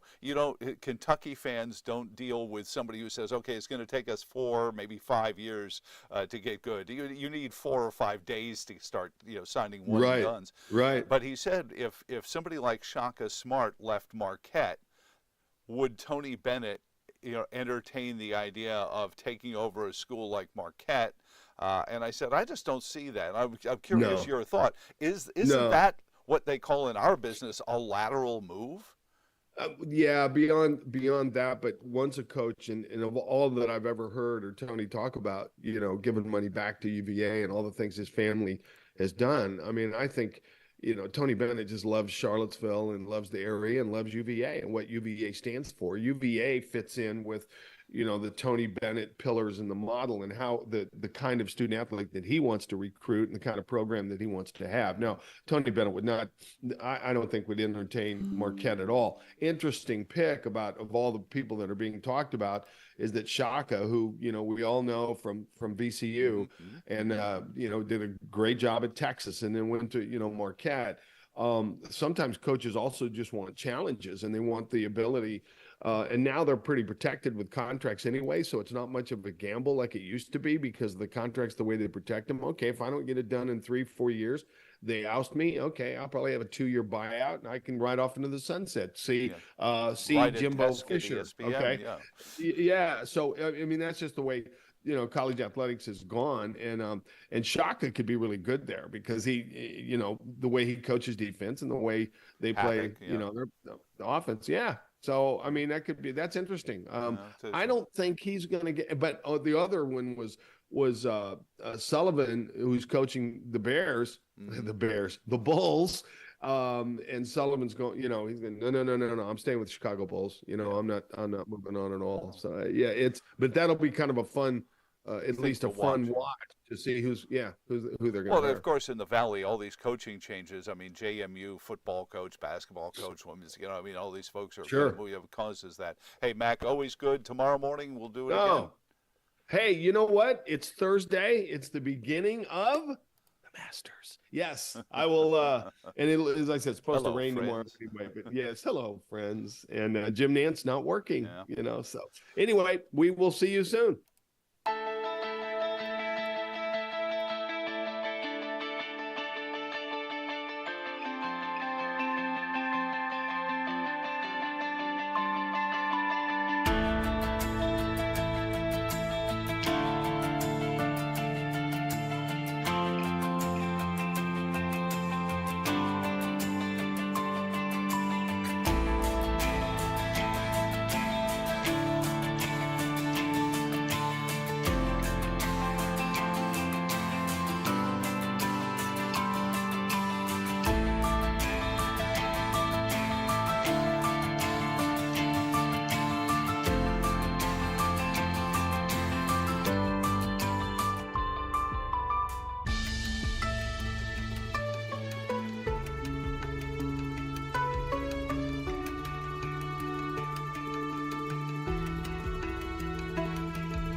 Here's your Wednesday morning weather forecast. We've got cloudy skies today with isolated afternoon showers. Highs will be in the mid-70s.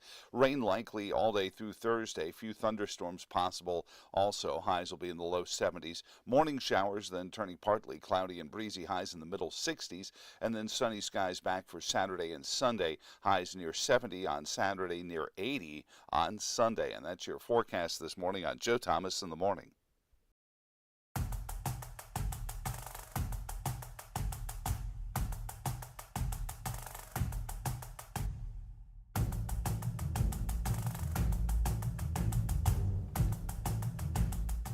Joe Thomas in the Morning. Thank you all for letting us be of service to you again in this YouTube channel, and then again social media. Many of you watching as well after the fact, because 6 a.m. to 8 a.m. is a little early for some, but we wanted to give folks a chance to get the smartphone apps going while they were getting ready or commuting in as well. You know, in all the periods of time that we've spent with Neil Williamson and you know, his work in the viticultural field, you know that wine is not something that is unknown to me. I remember 17 years ago moving here, and one of the first conversations with Neil regarding the wine industry in Virginia was that he felt that we were on the cusp of greatness, that there was greatness and acknowledgement of the world coming soon. And I don't know what soon means in the wine industry. I know that you generally have to age stuff in barrels for a while to get everything where it's ready to go. But we have now, the Virginia wine region has been acknowledged by the world as one of the great, as the top wine region on the planet now. And a couple of folks who work in that field are joining us to talk about Monticello Wine Week, and I appreciate your time to do that and to talk this morning about what's coming up with Monticello Wine Week. And joining us, Amelia from Veritas Vineyards and Matthew from King Family Vineyards. Good morning. Thank you for taking some time out and joining us today. How are you both doing this morning? Good morning. How are you? Yeah. Good morning. Talk about what I was just mentioning. 17 years ago when I started here, and I love wine. My family my dad had Mondavi coming out of every corner of the house, and he had special ones set aside for when my sister and I got married and things like that. But the Virginia wine industry, I know there was always that promise that we would get to that place in the world where the world would recognize us as really good. I never, your wildest dreams of avarice would come to the idea that we would be named the wine region, the top wine region in the world. First, Amelia, your thoughts on that, and were you surprised when it happened?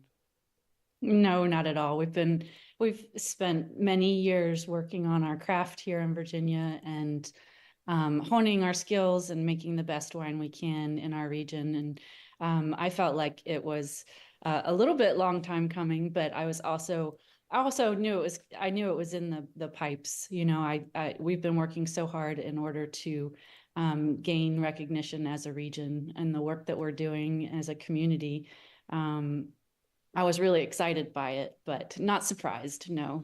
Matthew, you as well. You know, winemakers are patient people in the first place, but do you share that feeling that you thought it might have been taking too long? Oh, no, I don't think it's taking too long. It's just taking the time. You know, it takes centuries for wine region like Burgundy and Bordeaux to be where they are. We're trying to go very fast, but we cannot go faster than the music. So, you know, it's a normal progress, and we keep getting better year after year, and it's good to be recognized for what we do. So what is it that specifically makes Virginia a wine region that stands out and is able to produce a lot of different grapes? Amelia, I know at Veritas and also at King Family, there are a lot of different styles, a lot of different vintages that you've created out of the Virginia soil. What is it about Virginia? Because I know a lot of folks who get frustrated just trying to grow cucumbers in their clay soil. Does that help? Does that clay soil help winemaking? Clay soil is a very specific soil that you can find in Saint-Emilion, so in the border area. So we're not quite unique having clay. We've got a unique terroir, we've got a unique weather situation, and it takes time to learn all of it to be sure that we select the best grapes and we do the right choice in the winemaking to make the best wine. So it's just a lot of different factors that goes together and we have to play with. So, yeah, go ahead. We've been very lucky in that regard as well, as Mathieu said, as selecting the correct grapes for our terroir. So we've had to kind of go outside of the box and work with varietals that are specific, that like to grow here in Virginia, which has allowed us to grow varietals that people maybe aren't as familiar with, but we're making world-class wine. And that's really given us a fingerprint, a specificity and an individuality. Okay, we'll start with Amelia. Is there a favorite of what you put together at Veritas? Or is that like saying which one is your favorite kid? It's definitely like asking me which kid is my favorite. It's really unfair, actually. No, I want to know which one it is. What I find is with Virginia, we have vintage to vintage variation. So I find depending on the year, I have favorites. So in a hot, dry year, I may prefer Merlot might be my favorite for the year. In a cooler, wetter year, Petit Verdot will perform a little bit better. So I bop around and have favorites depending on the vintage. How about you, Luca? So for me, I will say like Cabernet Franc is probably my favorite, but I can not tell that to the other ones because they're going to be jealous. So I'd rather, you don't want them turning on you. No. There's a wine pun. It would be a mutiny. Oh, okay. Now it's just going to degenerate here. So talk about the wineries. Talk about what's going to be going on during Monticello Wine Week and how people can join in and go to your wineries and all the other ones that are participating and celebrate this uniqueness in Central Virginia. I'll start off with the first part of the week, and then maybe Mathieu, you finish out the half. No problem. So we're going to start off with a big event at I'm just blocking on the name of it, Mathieu. It's going to be at the Wool Factory. The Wool Gold Factory, Medal celebration.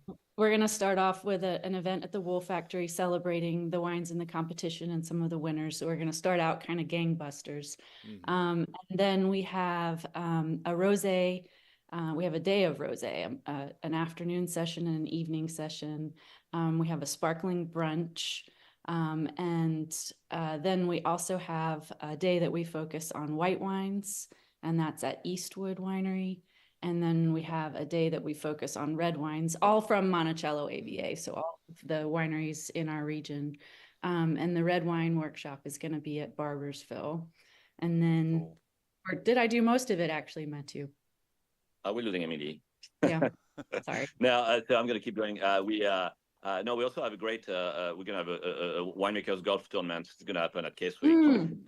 So if you're interested, you can play with the winemakers. We do some foursome with the winemakers. It's going to be super fun. So, if anybody's interested to join us, it's in Keswick. It's a great golf course. So it's going to be a wonderful day. I mean, it's going to be a week loaded with event almost, I'm not going to say every day, but almost every day.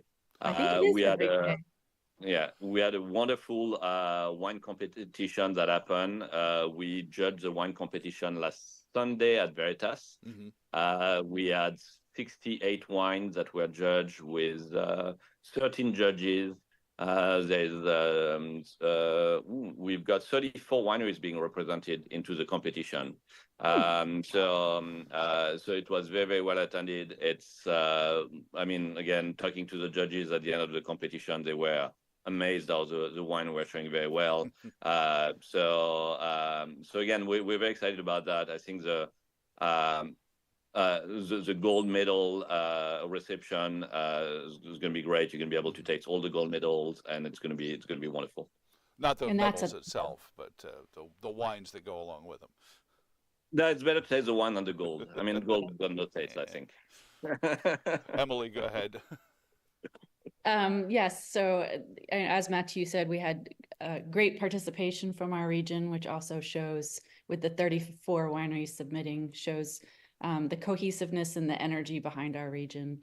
And as Mathieu said, the judges were all very impressed and continue, they say every year, are more and more impressed with the quality improving throughout the region.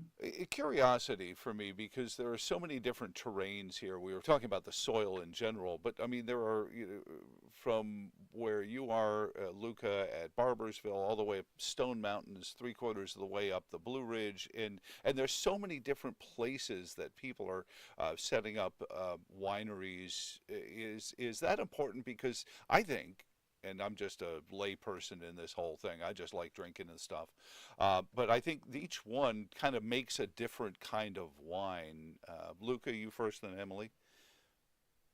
Yeah, no, we do have a lot of different kind of wines. There's a lot of sites, but as general, we try to choose the places that are suitable for grapes. So there's places we're never going to plant grapes, because if it's a low spot on north exposure, it's not going to be good for growing grapes. If it's too wet, it's not going good. It's not going to be good. So we have to pick the best terroir to be able to show to have the best grapes. So even if we're in a lot of different places, we all kind of choose a similar type of soil and type of exposure to grow grapes. So it's not that different ultimately at the end.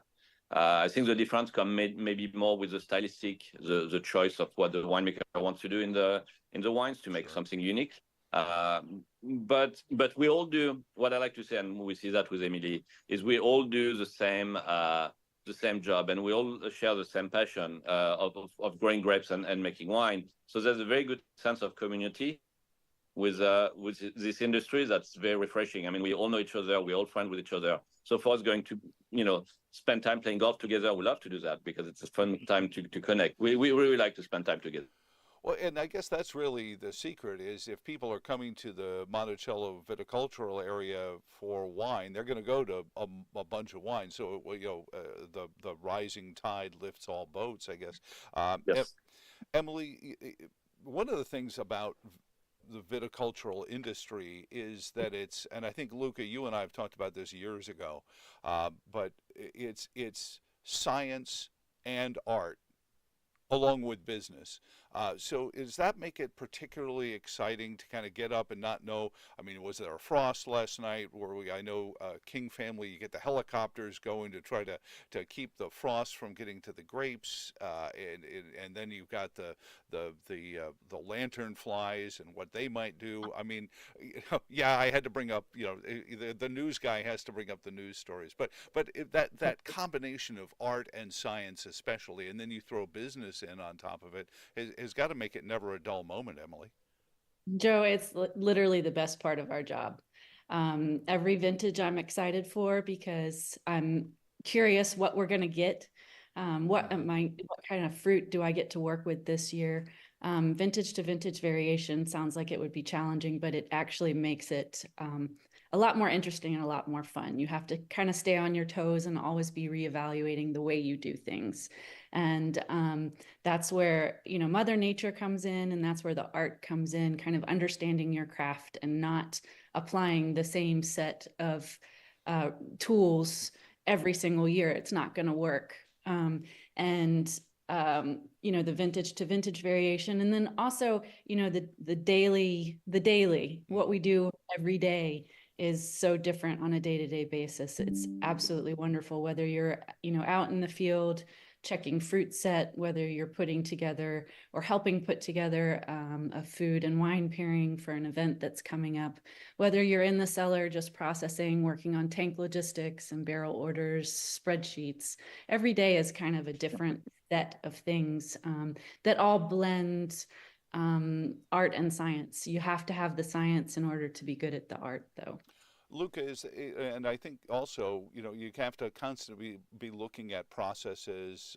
Is that wine, Emily? No. Coffee. Okay. It is 7:30 a.m., Joe. All right. Well, it's 5 o'clock somewhere. Somebody once told me. That's true.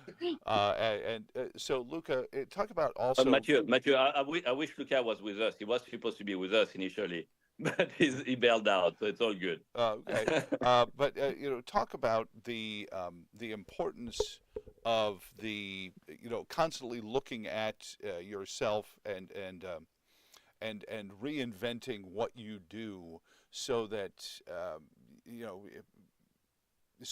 always staying ahead of the curve. I don't. It's for us the most important part is farming, because everything comes from the vineyard, and we are farmers. That's our main thing. We have to start growing grapes. So it's more like thinking more like the nature and understanding what's coming from outside before reinventing ourselves. After, for us, we're just trying to make what's coming from outside to make it shine. We're not magician. We don't have to reinvent the wine every time. We just have to try to. I mean, there's a bit of. I know Emily talks about science, and science is very important, but there's a bit of artistic sense into what we do. In the sense that we've got a raw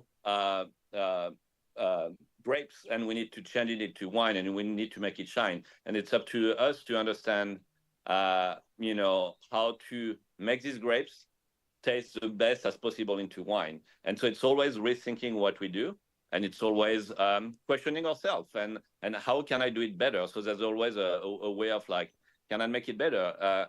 Very often winemakers can be very unsatisfied because we always want to find something better. But it's what keeps us going. It was keep us like getting excited for every new vintage that comes.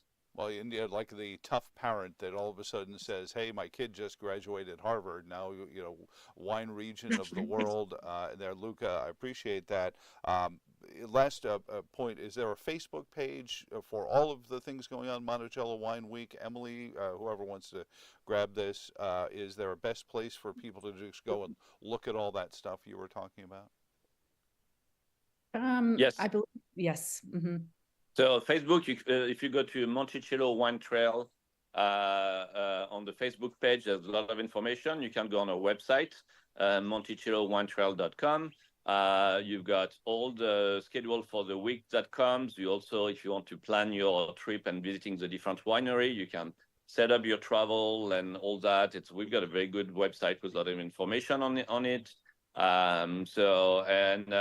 If you've got your favorite winery, just contact them and they will tell you what's happening. So we're all in for the same goal, and we're all going to play together to have a wonderful week. And go ahead, Emily.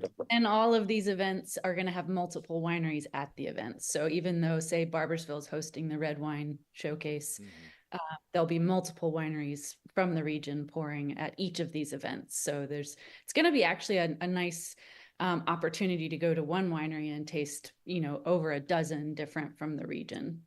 So last question, I have to put my newsman hat on, and we hear the stories each year of trying to help and battle the spotted lanternfly.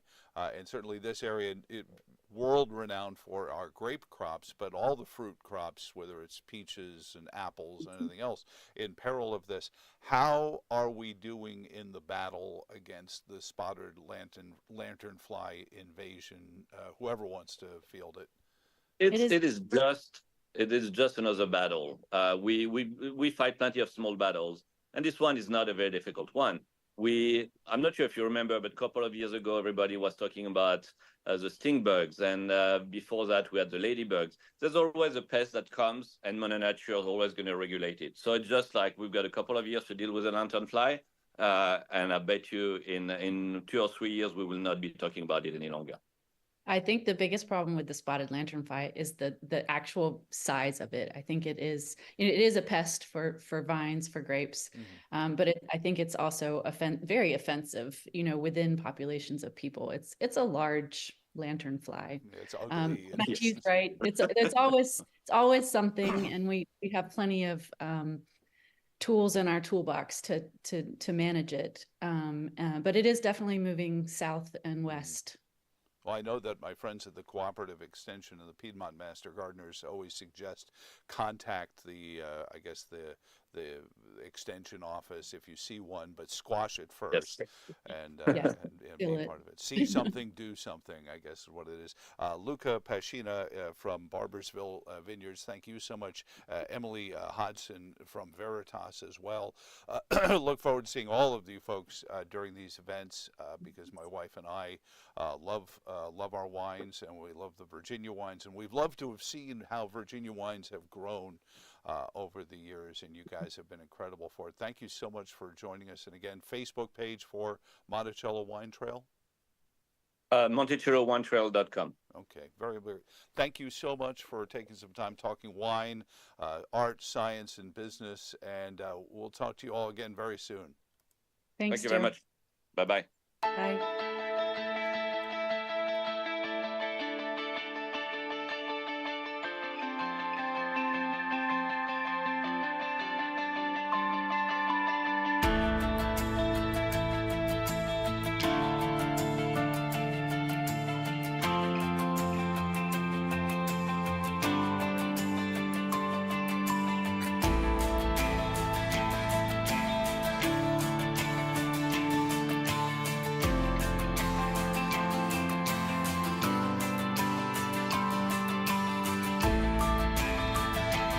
Here's your Wednesday morning weather forecast. We've got cloudy skies today with isolated afternoon showers. Highs will be in the mid-70s.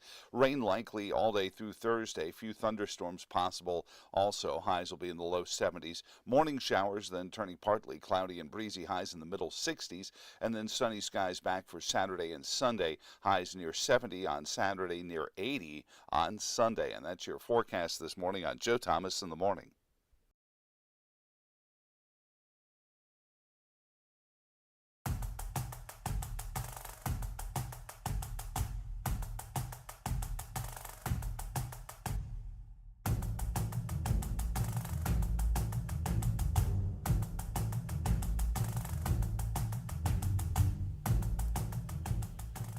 Joe Thomas in the Morning. We need to make that cartoon bigger, that portrait, so that as my face in reality fades in over it, it becomes more acute. I wanted. Can we go back to this is amendment number 3 of a piece of art that my friend John Biscardi created using artificial intelligence, and I said, so how exactly do you do that? How exactly is that done? And a friend of mine was telling me, so you send some pictures in, and you do all this, and then it all sorts it out, and then you tell it what theme you want. And there were a couple of points, and we've had to amend this picture a couple of times. And if you look at my head, in the original picture, the ponytail was coming out of the top of my head like a samurai, which would make sense if you understand what people say about artificial intelligence being, mostly coming out of Beijing. But then again, let's go back to it. Another point that you can't see here because we artfully edited it out. My right hand holding the microphone only has 3 fingers, to which I said they must have been using Jerry Garcia of the Grateful Dead as source material.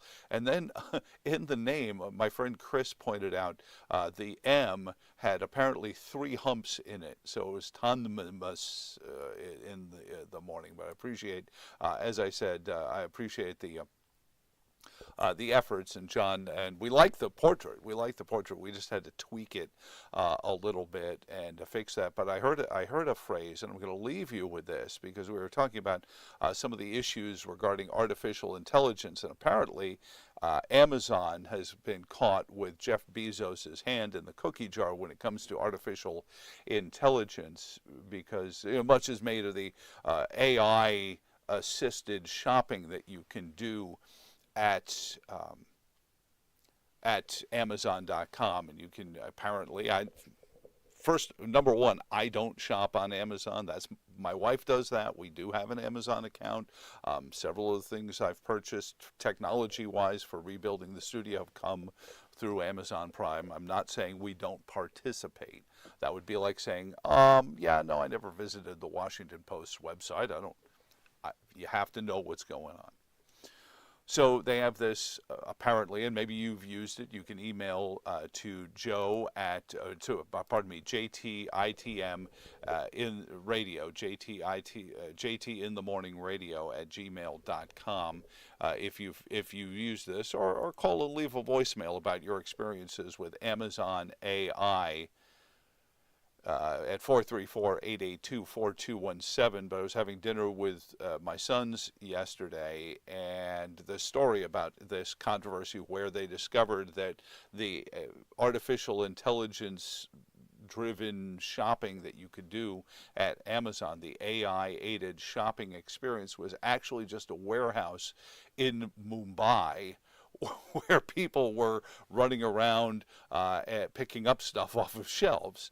And my oldest son looked at me, and these are all kids. Now understand, these are all kids who grew up getting Douglas Adams and the Hitchhiker's Guide to the Galaxy read to them as bedtime stories. So you have to understand this from the get-go.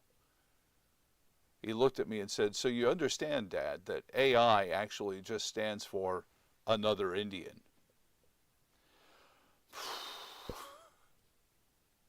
Or actually Indian. I was just told no, it was actually Indians doing it. I don't know if that's actually the case, but it certainly, I wonder, they did a nice job on our portrait there for the program. Once we fixed it a little bit there, they did okay with that. Is this AI generated just actually Indians? Who knows? But we will check you out tomorrow morning here on Joe Thomas in the Morning. Until tomorrow, so long, and thanks for all the fish.